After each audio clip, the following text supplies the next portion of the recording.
learning to treat babies with cranial osteopathy and cranial sacral therapy.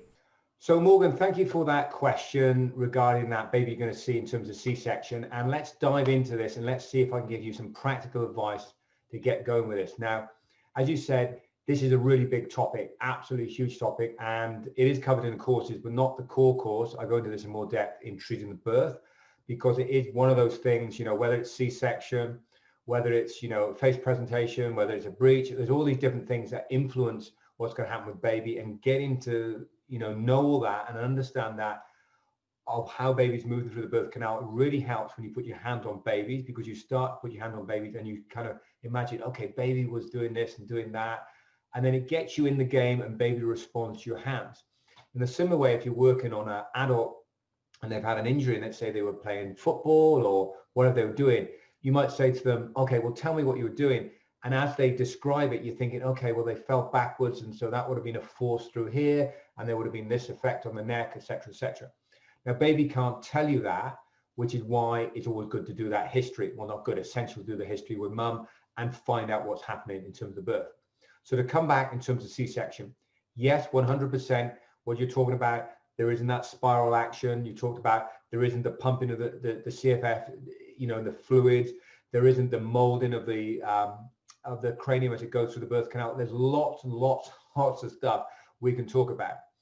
So one thing I want to focus on here is, you're going into this kind of fresh. You haven't treated a lot of babies.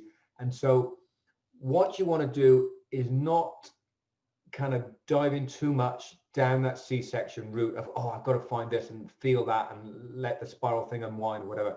You just want to take a blank slate, talk to mum, let mum tell you what's going on. Mum might say, hey, baby's doing really well.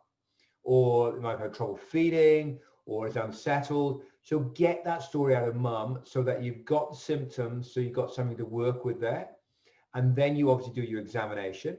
And look, I can't talk about, I think this is like the whole course, going into examination history, but just to give you some pointers, you're doing that history, you're doing the examination, then you're doing the treatment. Now, in the examination, just slide your hand under the sacrum, providing that baby's happy for you to do that. You might want to take some time to prepare. I'm cutting this short as in what you do, just kind of give you some pointers, because I presume you already know a little bit more about this, about what you're going to do.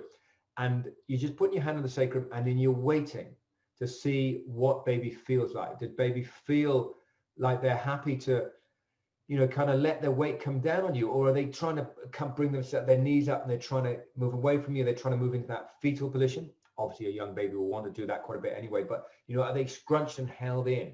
What's happening there? What is the sense you get off baby? Is this a baby that's happy? Is this a baby that's like, oh, I'm glad to be in the world?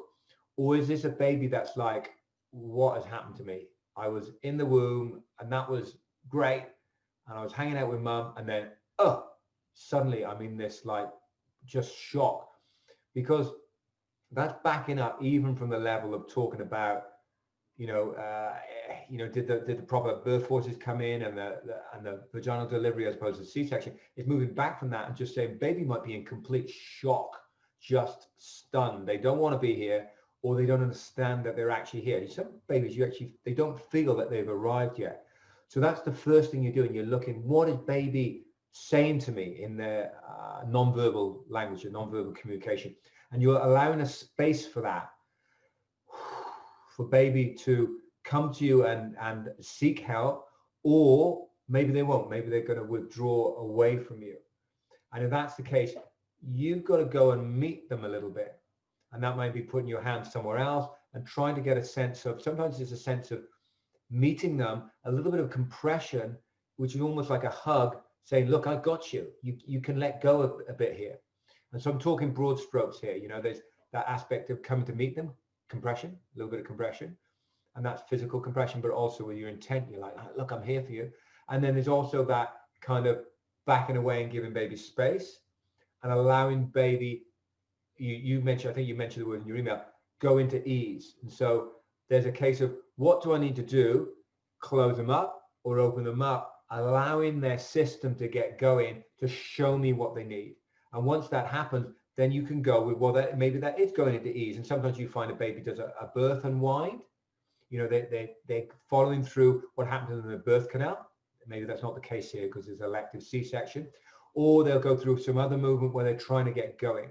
So that's where I would just frame it at the moment for you, is go with that initially and see where you go. Don't try to narrow it too much. And I know you're doing that not from a sense of trying to shut baby down. You're doing that from a sense of trying to do your best for baby. You're trying to like, okay, what's happening with C-section? And I need to be on top of that. And what I'm saying to you is that your experience at the moment, what the best you can do is just that presence for baby, be there for baby, and let baby's innate intelligence in their body guide you. That happens even when you're out 5, 10, 15, 20 years. Yeah, there's just a kind of in-between period where you kind of get a lot of knowledge in your head that sometimes leads you a bit astray. You probably don't have that knowledge to get worried about. So I'm saying, don't worry about it. Just go with that feel.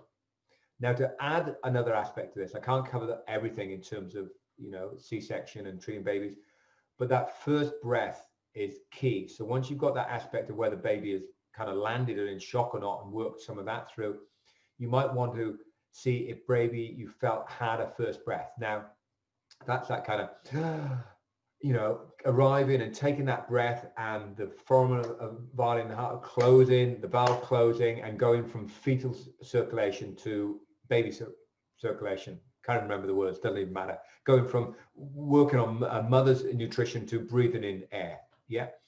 And so what if that hasn't happened properly, and often with a C-section it doesn't, because suddenly it's this that they come out, they're pulled out, the cord gets cut, as opposed to that preparation time through the birth canal. And that's why an emergency C-section, or where there's some kind of labor, can be preferable sometimes to an actual elective, because there's actually some kind of process of going into labor.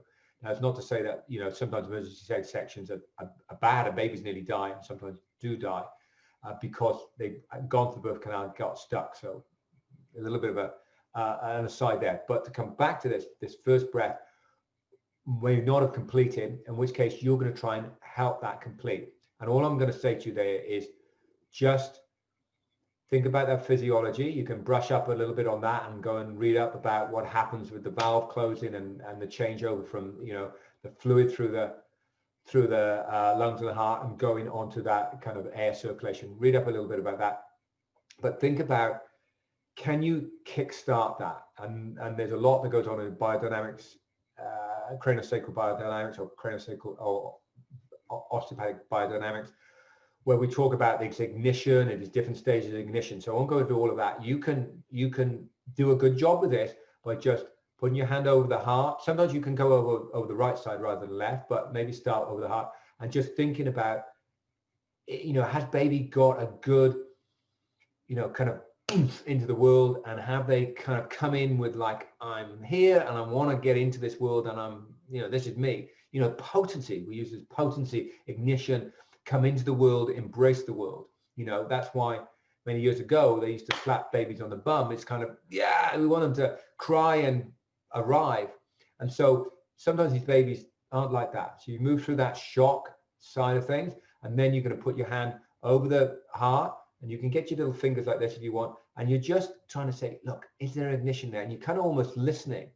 Is there anything there? Is there anything there? And sometimes you need to go, like, let it go in, sink in a little bit, to try and find that point where there's just a tiny little spark, and then it's trying to get that to grow. You're not forcing it. It's like a flame. You can't imagine a little spark. So I get my hands into it. A little spark that you're trying to get into a flame. You don't grab it.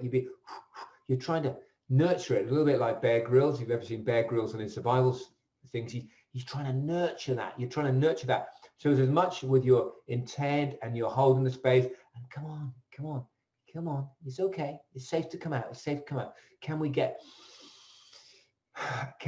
that ignition going? Can we get some of that potency kicked up and get that baby more alive? And once that happens, that's shock sorted and the ignition sorted, then a lot of the problems will drop away, or you can address those problems because there's available resources for you to treat. So you've ever treated in an adult where, you might be doing certain techniques and they just don't get anywhere. I treated a patient today, actually, I saw him for the second time, they're a bit like this, where I just knew she was complaining of neck pain, headaches, around the front as well, sinuses, asthma, a whole bunch of stuff. And this second treatment today, we got a little bit more into actually in the neck and see what occiput and positions of bones and things like that. But even that, not much. Most of the treatment, all of the first treatment, which was over an hour, was dealing with the shock in the system and the deep emotional trauma that was going on for this person. This release. And if I hadn't done that, I could have done the best technical treatment in the world for her neck. It would not take, and there's no resource. There's nothing there to give. The body said, I'm not doing it. I'm simply not doing it, because that's not the issue. That's a symptom that's lying on top of the fact of a bigger primary, in that there's no juice in the system. And if you try and treat someone like that and get their neck and do a good job with their neck, actually what will happen, they'll blow out. They'll blow out with a chronic kind of disease of some sort, or they'll just go flatline and say they're exhausted, or they won't come back, or they'll come out with more pain. So just to give you a little, because I know you treated adults, to give you a little bit of a parallel there, we've got to get the resources going. We've got to get the juices flowing before you get into the other stuff. So I hope that's of use to you. Do tell me how you get on with that baby. Do not be afraid. Do not let the fact that you don't have a lot of experience stand in the way of you doing a good job. The most important thing with treating patients, regardless whether they're adults or babies, but maybe even more so with babies, is just having your heart in the right place, providing the right space, not being in a fierce state, which is very easy when it's the first time you treated someone, you haven't treated a baby before. So before you go in, big deep breath in, just relax, just enjoy it, and just know, I'm going to give you a phrase, it might sound a bit weird, that, a bad job is better than no job when it comes to treating babies. Now I want you to kind of take that on board. It's like, you might think, God, that was awful. I was shocking. That was like, someone else could have done a better job. The point is, they aren't seeing someone else. They're seeing you. And you said it's a long-time friend as well, or a long-term patient. I can't remember which one. They won't go and see someone else. So you, who are they going? The person they're going to come and see. And so you are going to do the best you can do. And the best you can do is going to be good for this person. I already know that. So just embrace it, go for it, and let me know how you got on.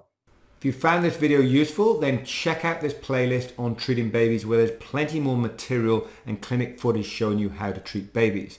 Also, you can click here to subscribe to the channel to not miss any of these videos that I publish.